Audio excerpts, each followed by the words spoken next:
ওসমান হাদি রহমাতুল্লাহ আলাইহি হয়ে গেছে এখন। উনি আমাদেরকে শিক্ষা দিয়ে গেছে, যদি ন্যায়ের পথে চলতে হয় এভাবে হাসতে হাসতে যেতে হবে। আমাদের ভাই ওসমান হাদি ইন্তেকাল করছে, ইন্না লিল্লাহি ওয়া ইন্না ইলাইহি রাজিউন। বুকটার ভিতরে কতটুকু খারাপ লাগা কাজ করতেছে এটা আসলে আপনাদেরকে এই সময় এখন আর আস্তে আস্তে ওদেরকে বলতেছিলাম, এখন যে জায়গায় বয়ান করব ভিতরের অবস্থা তো ভালো না, বয়ান করব কিভাবে, কথা বলবো কিভাবে, কথা তো ভিতর থেকে বের হবে না। আসলে আমরা ওসমান হাদি ভাই আমরা এক ক্যাটাগরির কাজ করার মানুষ ময়দানে, আমাদের কিন্তু অনেক শত্রু। কিন্তু আমি গতকালকে আমার এক সমাবেশে বক্তব্য দিয়েছিলাম, তোমরা হাদিকে পিছন থেকে গুলি করেছো কাপুরুষের মতো। কাপুরুষরা পিছন থেকে আক্রমণ করে, যারা কাপুরুষ তারা পিছন থেকে আঘাত করে, পিছন থেকে আক্রমণ করে। তোমরা হাদিকে কাপুরুষের মতো পিছন থেকে বাইক নিয়ে এসে গুলি করে তোমরা ওরে শহীদ করেছো। কিন্তু আমাদের মতো হামজালাদেরকে যদি হত্যা করতে হয়, যদি গুলি করতে হয়, তাহলে পিছন থেকে না, বাপের বেটা হলে সামনে থেকে এসে বুকের ভিতরে গুলি করবো। আমরা কাপুরুষের মতো আমাদেরকে গুলি করবা না।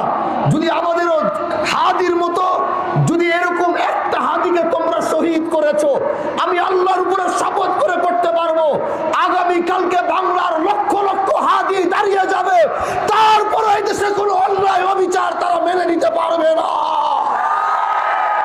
হাজারো হাদি এভাবে জীবন দিয়ে দিবে, তাও বাংলাদেশের সার্বভৌমত্ব নষ্ট হতে দিবে না। এজন্য বাংলার যুবক তৈরি হও, তৈরি হও। হাদি ওসমান হাদি রহমাতুল্লাহ আলাইহি হয়ে গেছে এখন। উনি আমাদেরকে শিক্ষা দিয়ে গেছে, যদি ন্যায়ের পথে চলতে হয় এভাবে হাসতে হাসতে যেতে হবে। এজন্য আল্লাহ পাকের কাছে ওসমান হাদির জন্য দোয়া করি, আহকামুল হাকিমিন রব্বুল আলামিন আল্লাহর পরিবারকে যেন সবরে জামিল দান করে, আল্লাহর জান্নাতের আলা মাকাম নসিব যেন করে। ওসমান হাদিকে যারা হত্যা করেছে, আল্লাহ যদি আমাদেরকে বাঁচিয়ে রাখে, এর বদলা আমরা নিব ইনশাআল্লাহ, এর বদলা আমরা নিব ইনশাআল্লাহ। হাদির এই মৃত্যুর বদলা এই বাংলাদেশের মানুষ নিবে। বাংলার প্রতিটা যুবক হাদির মৃত্যুর বদলা না নেওয়া পর্যন্ত কেউ বাড়িতে ফিরবে না ইনশাআল্লাহ।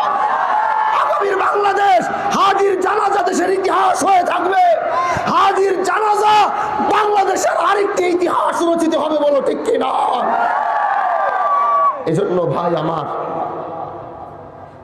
হাদিদের যে মন মানসিকতা, হাদিরা চলে গেছে কিন্তু আমাদের উপরে অনেক দায়িত্ব দিয়ে গেছে।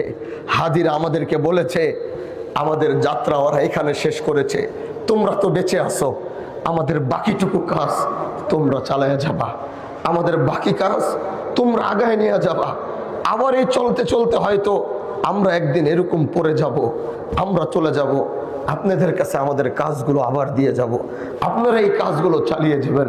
তাও এই পৃথিবী যতদিন বেঁচে থাকবে, ইনসাফ এবং ন্যায়ের পক্ষে কথা বলার মানুষ এই জীবনে একজন হলেও থাকবে। ওই একজনকে ওরা ফেলে দিলে আরেকজন দাঁড়িয়ে যাবে, কিন্তু এই আওয়াজ তারা বন্ধ করতে পারবে না ইনশাআল্লাহ, এই আওয়াজ তারা বন্ধ করতে পারবে না।